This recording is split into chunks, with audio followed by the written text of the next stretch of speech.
Joko Tingkir wali Jawa, murid Sunan Kalijaga, wis masyhur ing Nuswantara, dadi wali yo dadi raja, dadi wali yo dadi raja.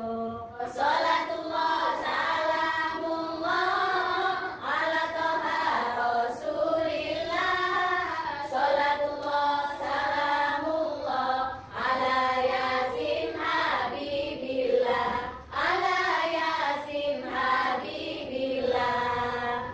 Assalamualaikum warahmatullahi wabarakatuh. Sebelumnya, terlebih dahulu Bunda mau memperkenalkan diri dulu ya. Bunda namanya Bunda Ria. Bunda Ria adalah Bunda PAUD Desa Tambung Prigen. Nah, anak-anak coba kenapa tadi Bu Ria menyanyikan lagu di awal? Karena Bu Ria mau bacakan cerita Joko Tingkir. Siapa ya Joko Tingkir itu? Coba. Kisah Joko Tingkir diawali dari kisah Ki Ageng Tingkir. Nah, ini dia. Ini namanya Ki Ageng Tingkir. Pada suatu malam dalam tidurnya, Ki Ageng Tingkir bermimpi dan mendengar suara yang menyuruhnya. Hei, Ki Ageng Tingkir, coba kamu keluar rumah. Ambillah pohon kelapa yang ada di sebelah rumah kamu. Petik dan minumlah sampai habis. Dalam mimpinya Ki Joko Tingkir, Ki Ageng Tingkir tadi mendengar bisikan seperti itu. Jadi ada yang menyuruh untuk mengambil pohon buah kelapa. Nah, keesokan harinya Ki Ageng Tingkir menuju pohon buah kelapa di samping rumahnya. Ternyata pohon kelapa yang seharusnya belum waktunya berbuah, ketika itu berbuah. Seketika dipetik oleh Ki Ageng Tingkir. Agar pohon kelapanya kemudian dipetik. Nah, setelah dipetik, Ki Ageng Tingkir mengupas kelapa muda tersebut dan diletakkan di atas meja dan akan diminum setelah menggembala kerbau. Ki Ageng Penging, saudara dari Ki Ageng Tingkir, datang ke rumah dan disambut istri Ki Ageng Tingkir. Secara tidak sengaja, demi menjamu Ki Ageng Penging, kelapa muda yang ada di atas meja diambil dan diberikan kepada Ki Ageng Penging. Ternyata pohon buah kelapa yang sudah dikupas sama Ki Ageng Tingkir diberikan sama Ki Ageng Penging. Ki Ageng Penging, silakan diminum sama Ki Ageng Penging. Wah, segar sekali buah kelapanya. Tak lama kemudian, Ki Ageng Tingkir yang habis mengembalakan kerbau pulang dan bertemu dengan Ki Ageng Penging. Ki Ageng Tingkir bercerita tentang mimpinya tadi malam. Ki Ageng Penging, tadi malam aku bermimpi ada yang bersuara aku disuruh mengambil buah pohon kelapa yang ada di sebelah rumah. Dan jika saya mengambil buah pohon kelapa itu dan meminumnya sampai habis, maka aku akan mempunyai keturunan yang akan menjadi seorang pemimpin. Nah, kemudian Ki Ageng Penging kaget. Ternyata buah kelapa yang sudah dikupas sama Ki Ageng Tingkir tadi diminum sama Ki Ageng Penging. Kemudian minta maaf. Loh, Ki Ageng Tingkir, maaf ya, buah kelapa yang kamu ceritakan tadi sudah aku minum. Ternyata Ki Ageng Tingkir orangnya baik hati. Oh, tidak apa-apa Ki Ageng Penging, itu sudah rezeki kamu. Berarti kamu nanti pasti akan mempunyai keturunan yang bisa menjadi seorang pemimpin. Nah, 2 bulan kemudian istri Ki Ageng Penging hamil. Pada usia kehamilan ke-9 bulan, Ki Ageng Penging ingin melihat pertunjukan wayang beber. Seusai pertunjukan, Ki Ageng Penging melahirkan seorang bayi laki-laki. Oleh Ki Ageng Tingkir diberikan nama Mas Karebet. Ki Ageng Penging, karena anakmu lahir ketika kamu melihat wayang beber, maka anakmu aku kasih nama Mas Karebet. 10 tahun kemudian, kedua orang tua Mas Karebet meninggal dunia. Sehingga Mas Karepet diasuh oleh Nyi Ageng Tingkir, bibi dari Mas Karepet.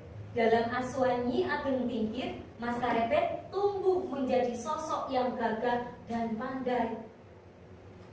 Di kemudian hari, Mas Karepet diutus ibundanya untuk menuntut ilmu pada Ki Ageng Selo. Ini Mas Karepet, ini Ki Ageng Selo, ya.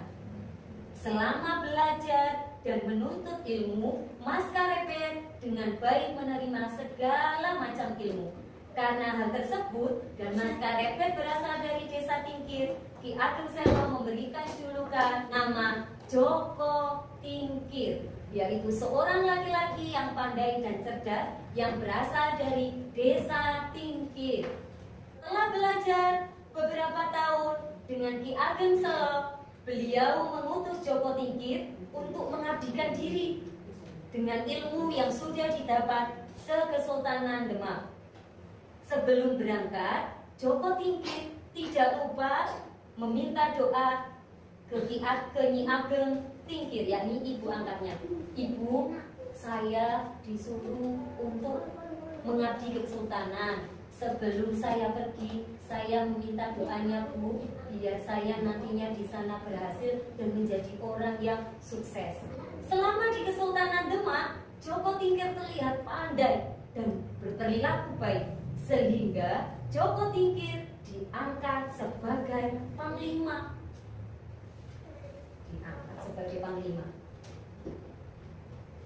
Setelah beberapa tahun mengabdi dan menjadi seorang panglima di Kesultanan Demak, akhirnya Joko Tingkir dipercaya dan diangkat menjadi seorang bupati dan dinikahkan dengan Putri Sultan Demak. Nah, beberapa tahun setelah masa jabatan bupatinya habis, Joko Tingkir menimba ilmu lagi. Meskipun Joko Tingkir sudah pintar, Joko Tingkir masih menimba ilmu lagi. Sekarang Joko Tingkir menimba ilmunya ke Sunan Kalijogo. Beberapa tahun Joko Tingkir menimba ilmu pada Sunan Kalijogo. Karena dianggap ilmu Joko Tingkir sudah cukup, maka Sunan Kalijogo mengutus Joko Tingkir untuk mengamalkan ilmunya dan menyebarkan agama Islam ke arah timur. Joko Tingkir, ilmumu sudah banyak, maka sekarang waktumu untuk mengamalkan ilmu dan menyebarkan agama Islam ke daerah timur.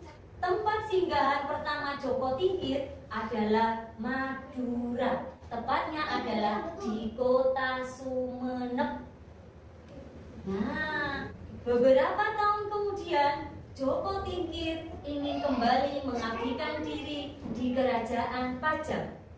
Dengan perahu, Joko Tingkir menyusuri Sungai Bengawan, Solo. Di tengah perjalanan, Joko Tingkir merasa kelelahan dan akhirnya di Desa Pringgoboyo, Kecamatan Madura, Kabupaten Lamongan, beliau beristirahat. Nah, Joko Tingkirnya kecapean, akhirnya Joko Tingkir beristirahat sampai bermimpi. Dalam mimpinya, Joko Tingkir bertemu sama Sunan Kalijaga. Ternyata di dalam mimpinya Joko Tingkir dipesani oleh Sunan Kalijogo. Joko Tingkir, kenapa kamu mau kembali ke Kerajaan Pajang? Di Kerajaan Pajang itu sangat kacau. Banyak sekali peperangan di sana. Kamu tidak usah kembali. Kamu tetap saja di sini. Tetap menetap di desamu sekarang. Dan sebarkan ilmumu di situ. Dirikanlah pondok di situ. Nah, oleh karena itu, Joko Tingkir diutus untuk menetap tinggal di Desa Pringgoboyo, Lamongan. Di sana, Joko Tingkir mengamalkan ilmunya ke masyarakat dan menyebarkan agama Islam. Joko Tingkir terus mengabdikan diri untuk masyarakat dan selalu mengajak ke arah kebaikan.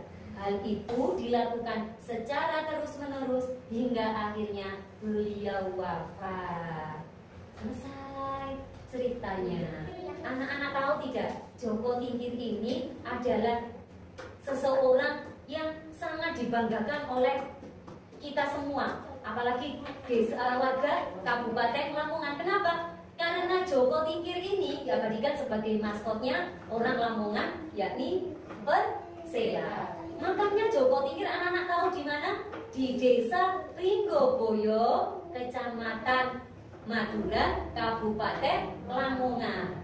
Jadi pesan moral yang bisa diambil dari cerita Joko Tingkir yang pertama adalah Joko Tingkir selalu meminta izin, meminta doa kepada orang tuanya setiap kali hendak melakukan sesuatu, hendak berpergian kemanapun selalu meminta izin. Yang kedua, Joko Tingkir adalah sosok yang pandai, sosok yang bijaksana. Meskipun Joko Tingkir itu pandai, tapi Joko Tingkir tidak pernah lelah atau tidak pernah bosan untuk menuntut ilmu. Yang ketiga, Joko Tingkir itu meskipun orang pintar, meskipun seorang raja, seorang bupati, tapi Joko Tingkir selalu patuh dan taat apa yang dikatakan oleh gurunya. Jadi anak-anak bisa mencontoh sosok Joko Tingkir di kehidupan anak sehari-hari.